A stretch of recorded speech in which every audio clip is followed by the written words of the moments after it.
Hello friends, कैसे हैं आप सब? बढ़िया। चलिए आज हम पढ़ने जा रहे हैं समकालिता पर द्वितीय प्रमेय अर्थात सेकंड थ्योरम ऑन होमोमॉर्फिज्म। पिछले क्लास में हमने एक बहुत ही इंपॉर्टेंट थ्योरम देखा। यदि फंक्शन समूह समकालिता है तो एफ एक ही होगा यदि और केवल यदि kernel F is equals to singleton set E. और इसके पहले हमने समकालिता पर प्रथम प्रमेय पढ़ा था। ये सारे बहुत इंपॉर्टेंट थ्योरम्स हैं, ये परीक्षा में अक्सर पूछे जाते हैं, तो आप इनको बहुत अच्छे से तैयार कीजिएगा। और इसी कड़ी में आज हम लोग समझ रहे हैं समकालिता पर द्वितीय प्रमेय। तो चलिए सबसे पहले इसका स्टेटमेंट देखते हैं, फिर इसका प्रूफ समझेंगे। स्टेटमेंट कहता है कि मान लीजिए एन समूह जी का एक प्रसमान्य उपसमूह है तथा एफ कोई फंक्शन है जी से जी बाई एन में। जी बाई एन मतलब ये फैक्टर ग्रुप है। ठीक है फ्रेंड्स, फैक्टर ग्रुप से इसका मतलब क्या है कि देखो, आप सभी ने पढ़ा होगा सेकंड सेम में, जी बाई एन के एलिमेंट्स जो हैं कोसेट्स के रूप में होते हैं। कोसेट्स यानी कि सहसमुच्चयों के रूप में, यानी कि इसके elements A B C D रूप के नहीं होंगे बल्कि N A, N B, N C, इस तरह से होंगे। ये एन क्या है? प्रसमान्य उपसमूह है। ठीक है, तो इसी प्रसमान्य उपसमूह की मदद से जो कोसेट तैयार होंगे, ठीक है, सहसमुच्चय, तो ऐसे एलिमेंट्स होते हैं जी बाई एन में। अब एफ कोई फंक्शन है, कहाँ से कहाँ? जी से जी बाई एन में।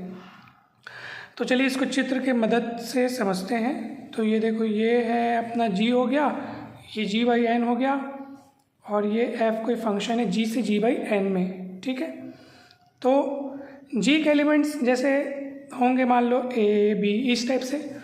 तो एफ के द्वारा इस ए का इमेज बनेगा एफ ए, और वो होगा एन ए, क्योंकि देखो इस तरह से परिभाषित है। और वैसे भी कहाँ जा रहा है, देखो ये मैपिंग कहाँ जा रहा है? जी बाई एन में जा रहा है। तो जी बाई एन के एलिमेंट्स कोसेट के रूप में होंगे, सहसमुच्चयों के रूप में होंगे दोस्तों। ठीक है, सहसमुच्चयों के रूप। सहसमुच्चय कैसे बनता है एक बार फिर से आप देख लीजिए, रिवाइज कर लीजिए। वैसे हम लोग ये टॉपिक पढ़े हुए हैं। देखो, यदि एन जो है वो सब ग्रुप है किसका? जी का। मान लीजिए है एक्स वाई जेड, ऐसे कुछ है। ठीक है, अब मान लो ए बिलोंग्स टू जी कोई एलिमेंट है, ए बिलोंग्स टू जी कोई आर्बिट्री एलिमेंट है। तब एन का अपने को यदि राइट कोसेट तैयार करना है, राइट कोसेट, ठीक है, तो एन का यदि राइट कोसेट तैयार करना है तो इस ए को एन के राइट साइड लगाइए। अब एन के राइट साइड ए लग गया, इसका मतलब एन के सभी एलिमेंट्स में ये ए जो है साथ में ऑपरेट हो जाएगा। यदि मल्टीप्लिकेशन ऑपरेशन है तो इसका अर्थ है कि ए इन सबों में गुणा हो जाएगा, यानी कि एक्स ए, वाई ए, जेड है तो जेड ए, जो भी है यहाँ पे ए गुणा हो जाएगा। राइट कोसेट तैयार हो गया। इसी ए के द्वारा यदि एन का लेफ्ट कोसेट तैयार करना है तो एन ए कह दो, सीधी सी बात है। तो ये ए जो है, जो राइट में लगा वो लेफ्ट में लगेगा। और एन यदि नॉर्मल सब ग्रुप होता है, नॉर्मल सब ग्रुप है यदि एन किसका? जी का, तो ऐसी स्थिति में राइट कोसेट और लेफ्ट कोसेट बराबर होते हैं दोस्तों, एक जैसे होते हैं, बराबर होते हैं। ठीक है, फिर उस समय राइट कोसेट और लेफ्ट कोसेट में कोई भेदभाव नहीं होता दोस्तों। और एन यदि नॉर्मल सब ग्रुप है तो उसकी मदद से ही हम फिर फैक्टर ग्रुप तैयार करते हैं जी बाई एन करके। ठीक है फ्रेंड्स, तो इस चीज़ को आप हमेशा याद रखिएगा कि यदि एन जी का नॉर्मल सब ग्रुप है, यानी प्रसमान्य उपसमूह है, सिर्फ तभी ये बात सदैव सत्य होगी कि उसके राइट कोसेट और लेफ्ट कोसेट बराबर होंगे। अन्य सब ग्रुप के लिए ये बात हमेशा सत्य हो जरूरी नहीं है, यानी कि बराबर हो भी सकते नहीं भी हो सकते। लेकिन यदि एन जी का नॉर्मल सब ग्रुप है तो एन का लेफ्ट कोसेट और राइट कोसेट सदैव बराबर होते हैं। ठीक, तो जो कोसेट्स है वो आपको बिल्कुल भी अब डाउटफुल नहीं लगेगा, बहुत इजीली समझ में आ गया होगा। थ्योरम बहुत आसान है, आप अच्छे से समझेंगे, पूरा समझ में आ जाएगा। कहीं पर भी कोई भी डाउट होगा, कन्फ्यूजन होगा तो बेझिझक बिंदास पूछिएगा। और सेकंड सेमेस्टर के बुक से आप एक बार इस टॉपिक को और भी रिवाइज कर सकते हैं एक बार, यानी कि फैक्टर ग्रुप क्या होता है, नॉर्मल सब ग्रुप क्या होता है, ये सारी चीज़ें आप एक बार अच्छे से रिवाइज कर सकते हैं, तो आपको और भी अच्छे से क्लियर हो जाएगा दोस्तों। तो इस तरीके से ये मैपिंग डिफाइंड है। तो हमने जो जो एलिमेंट यहाँ पे जी में अपन लेते जाएंगे तो उनका एफ इमेज एन के कोसेट्स के रूप में अपने को मिलते जाएगा। जैसे ये बी है तो इसका एफ इमेज बनेगा एन बी, इस तरह से। बहुत सरल है, ये सारी चीज़ें स्टेटमेंट में शामिल है, परंतु अपने को स्टेटमेंट भी याद रखना है। इस उम्मीद में नहीं रहना है कि अपने को स्टेटमेंट परीक्षा में देगा। अपने को सब चीज़ खुद से याद करना है, यानी कि आपको प्रश्न ऐसा दे सकता है कि समाकारिता पर द्वितीय प्रमेय लिखिए और सिद्ध कीजिए, तो खुद से इस थ्योरम को लिखना है और फिर इसका प्रूफ करना है दोस्तों। अब देखते हैं कि हमें सिद्ध क्या करना है।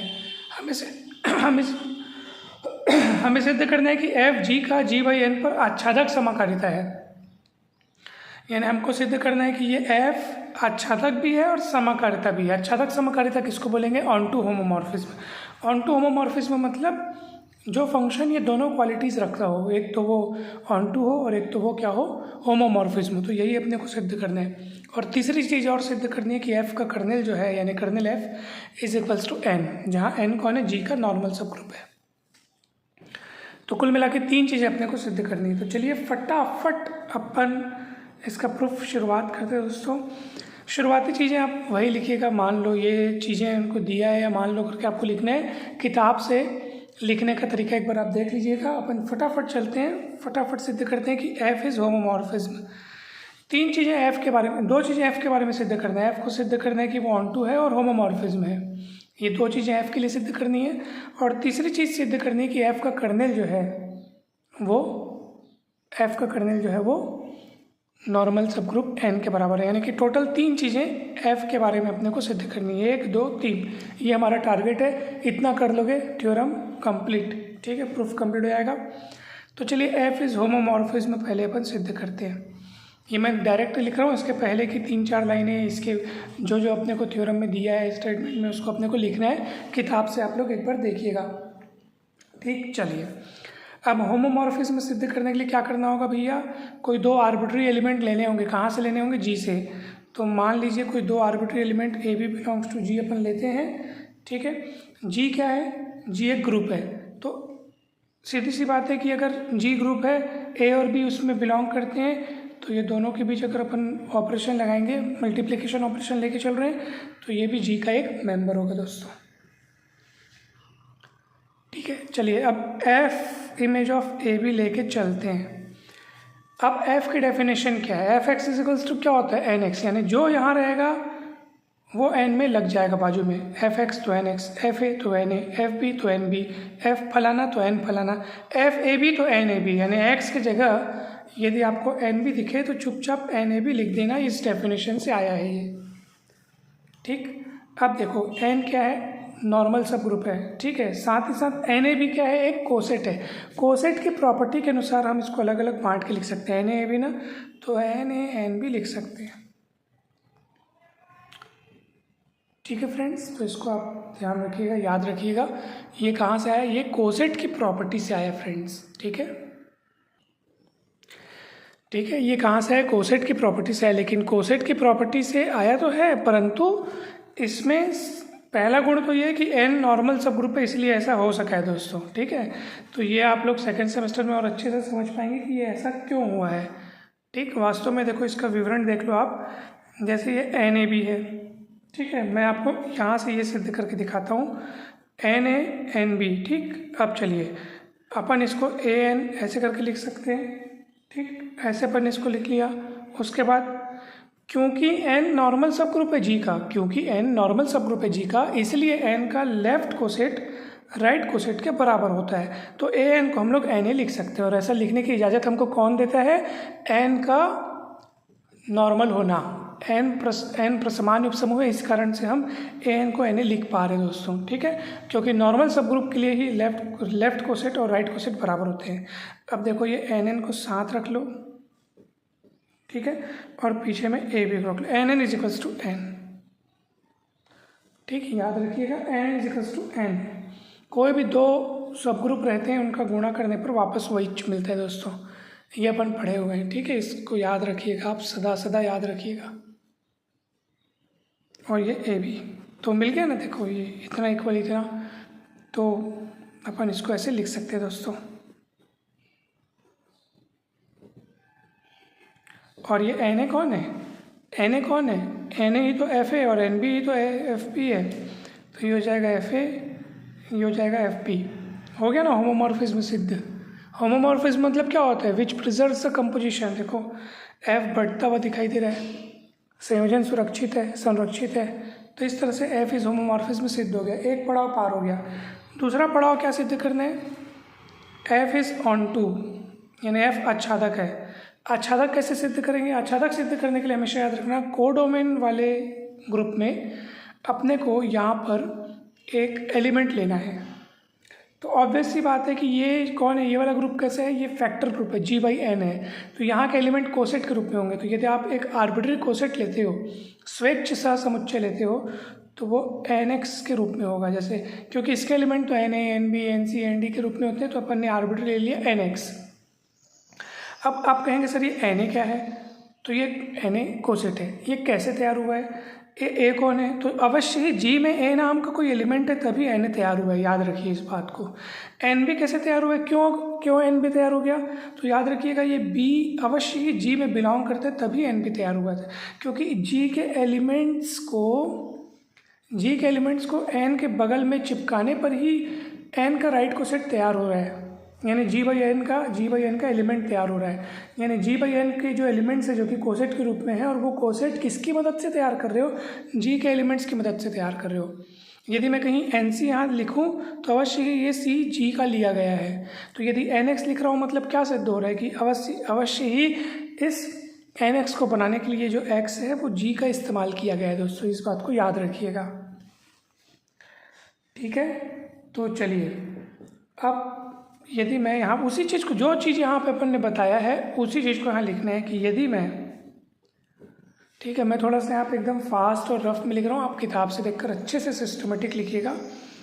यदि एन एक्स बिलोंग्स टू, मैं N X belongs to G by N लेता हूँ मैं, ठीक, तब अवश्य ही ये जो एक्स है वो कहाँ से लिया गया है, जी से लिया गया है।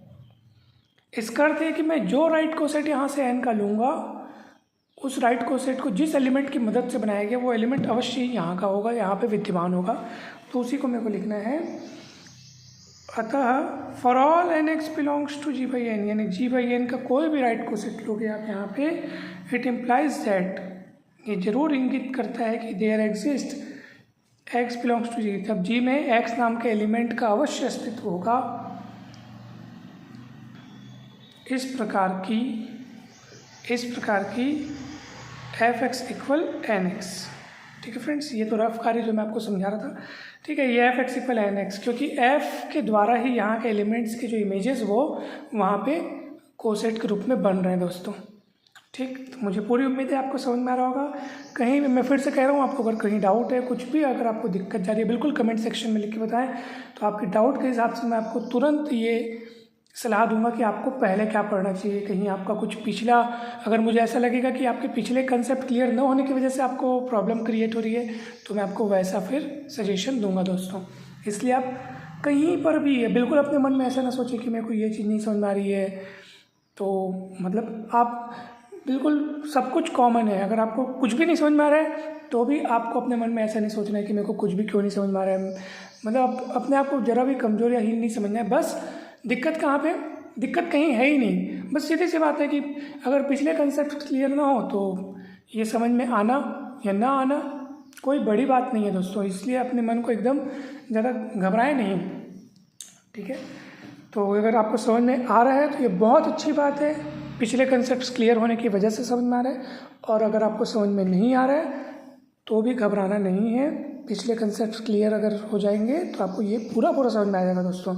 ये वीडियो कहीं नहीं जाएगा, आप इसको दोबारा, तीबारा, चौबारा कितने भी बार देख सकते हैं। तो इसलिए आप जो भी प्रॉब्लम फेस करते हैं बिल्कुल बताया करें, तो मैं आपको उसके अनुसार आपको गाइड कर सकूँगा दोस्तों,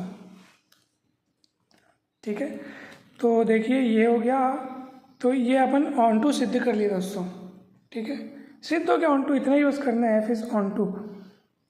तो देखो ना, देखते ही देखते हमारा दो काम तो हो गया। आच्छादक समकालिता सिद्ध करना था, एफ को जी से जी बाई एन पर आच्छादक समकालिता सिद्ध करना था, और वो हमने यहाँ पे इतने से लाइन में कर दिया दोस्तों, ठीक।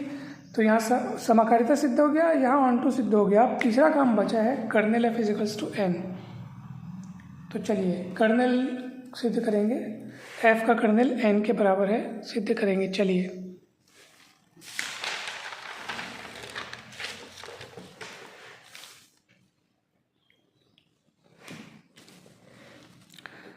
एफ का कर्नेल फ्रेंड्स, सबसे पहले आपको कर्नेल की डेफिनेशन लिखनी होगी। यहाँ पे फंक्शन कहाँ से कहाँ डिफाइंड है, जी से जी बाई एन में डिफाइंड है। ठीक है, किस प्रकार डिफाइंड है, इस प्रकार परिभाषित है कि F X equal N x.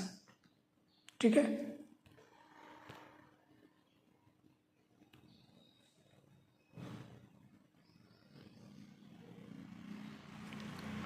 इस प्रकार परिभाषित है कि F X equal N X. अब देखिए कर्नेल एफ की क्या डेफिनेशन होती है। कर्नेल एफ मतलब कि देखो जी के ऐसे एलिमेंट्स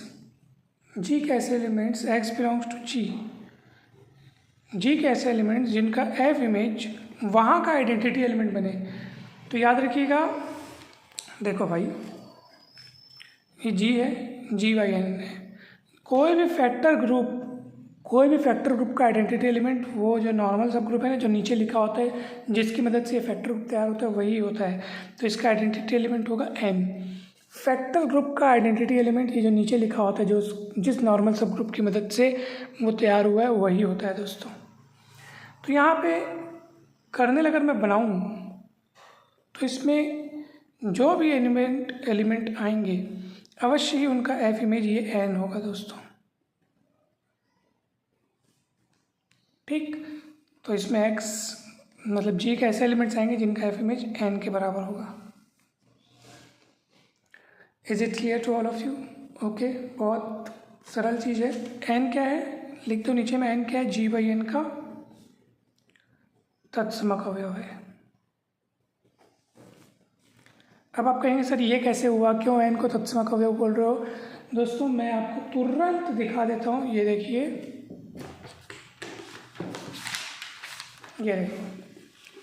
ये विभाग समूह या खंड समूह है।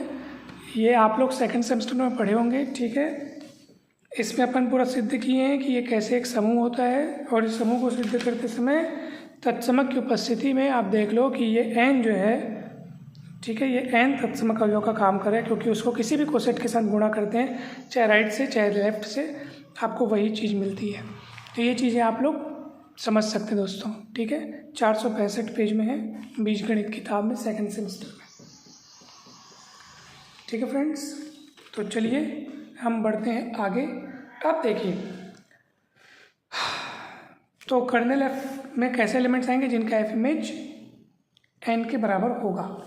अब देखिए, अब मैं for all X belongs to kernel F, यानी कर्नेल एफ के समस्त एलिमेंट्स के लिए जब ये बात तय है, क्या बात तय है कि उनका एफ इमेज क्या होगा, एन होगा।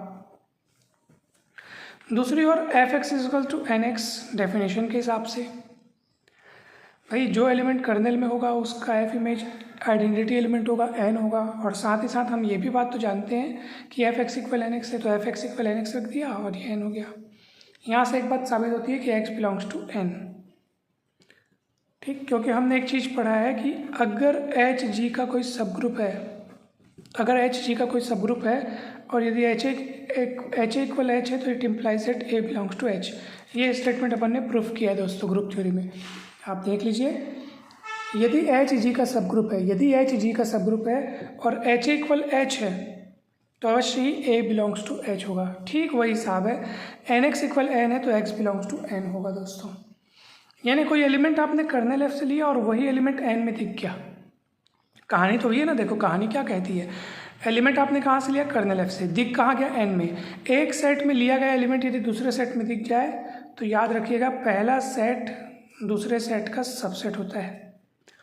एक्स अपन ने लिया था कर्नेल एफ में, इसे लिया था, दिख कहाँ गया, एन में गया, तो ये इसका सबसेट हो जाएगा। अब जस्ट कन्वर्सली भी प्रूफ करते हैं। अब एन से अपन एलिमेंट लेंगे, ठीक है, for all N belongs to N.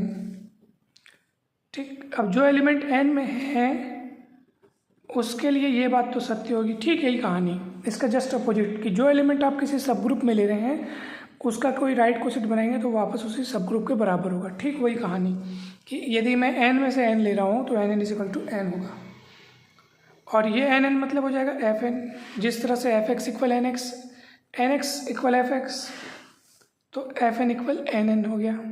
ठीक है, एन एन के ये मतलब इस डेफिनेशन से अपन इसको लिखे हैं, तो ये हो गया एफ एन और इधर क्या हो गया, एन। यानी साफ पता चल रहा है कि ये एन बिलोंग करेगा कर्नेल में। क्यों? क्योंकि उसका एफ इमेज आइडेंटिटी एलिमेंट के बराबर दिख रहा है। एन क्या है? यहाँ का आइडेंटिटी एलिमेंट, और इसका एफ इमेज एन का एफ इमेज एन के बराबर दिख रहा है, इसलिए एन कर्नेल एफ में बिलोंग करेगा। मतलब कुछ नहीं दोस्तों, ये जो कहानी आपने लिखी है इसको उल्टा कर रहे हैं बस, और कुछ नहीं है। देख लो आप, उसको उल्टे क्रम में लिख रहे हैं और कुछ नहीं है दोस्तों ये।